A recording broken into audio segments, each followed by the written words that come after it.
Here we go. FatalTJ versus SirDapperG. Braviary versus Sharpedo. Braviary is faster here and gets off a Dragon Claw. Sharpedo goes for Bone Rush, and that's not going to do anything against this Braviary. Another Dragon Claw from SirDapperG. We'll get some damage on the Arctivish as well. SirDapperG showing that he has a very strong team prepared for FatalTJ by bringing in that Metagross. FatalTJ wants to get some damage on it. Metagross goes for Agility here, which is kind of cool because lots of Metagrosses do actually run Agility in competitive Pokemon. So he will be faster now. However, he's confused because of probably a Water Pulse. Goes for Smart Strike, does a lot of damage, but the Octazooka comes in, almost kills him, and this Metagross has actually, by this point, mostly died to the Arctivish. He does actually beat the Arctivish, but the point here being that the Metagross is now very low, which is, I think, a good trade for an Arctivish to make. FatalTJ brings in Sharpedo, hoping that he's going to be able to finish off this Metagross. The problem is that we have seen earlier, the Metagross used Agility, so it's now 2 times faster than it would normally be, and that will make it faster than Sharpedo. Goes for Smart Strike, and Sharpedo is very weak defensively, and that's just a free kill for SirDapper. Very unfortunate for FatalTJ to lose a Pokemon like that. And the Metagross also getting very big damage on this Latios as well. It does finally go down because of that Flame Wheel, but it actually ended up in the end doing quite a lot of damage. Aerodactyl comes in to try and finish off the Latios. FatalTJ says, okay, I'm fine with that. I'm okay with that trade.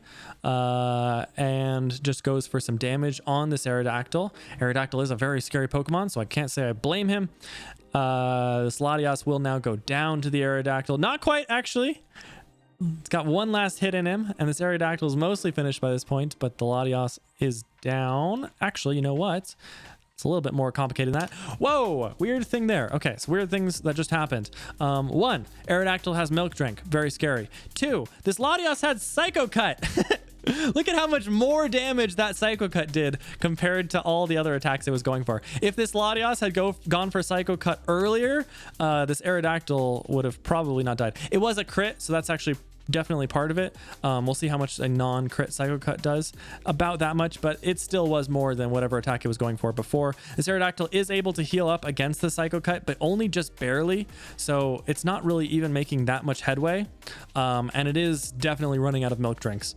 Didn't keep track of how many he had, but he might only have 1 left, and now 0. So the Aerodactyl at the end of this trade will be at about 60% health,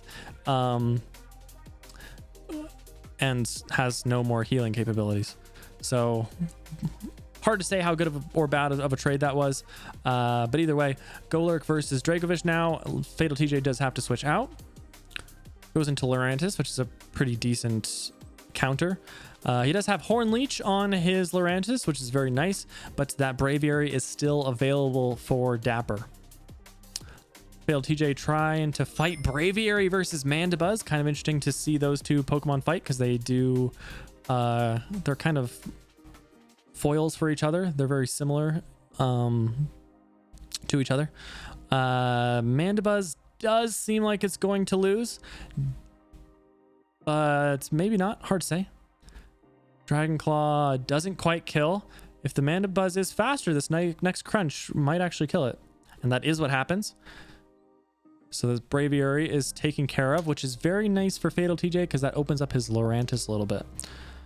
And he does switch immediately into it.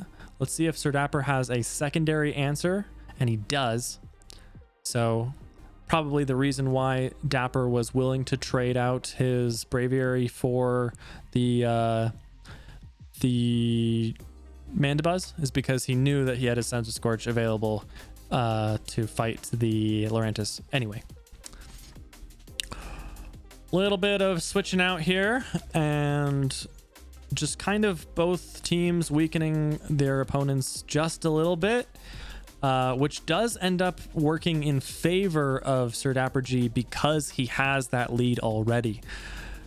Having 1-for-1 trades are a good thing if you're in the lead.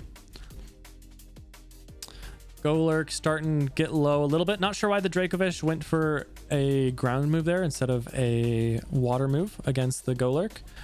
Oh, there we go. Okay, he was probably predicting that FatalTJ was going to switch into Lurantis because he had done that many times in the past. Here's that Lurantis again, but the Centiskorch is still available, and the Centiskorch is making it very hard for the Lurantis to do anything. And FatalTJ kind of says, all right, fine, I don't have any other plays I can make. So the Lurantis stays in against the Centiskorch and takes huge damage. Centiskorch goes for Silver Wind, might as well at that point because you're going to kill from that range anyway. Might as well go for a boost. Mandibuzz is the last Pokemon available for FatalTJ, but it is mostly dead by this point, and the Centiskorch will finish it off. That'll be GG for SirDapperG.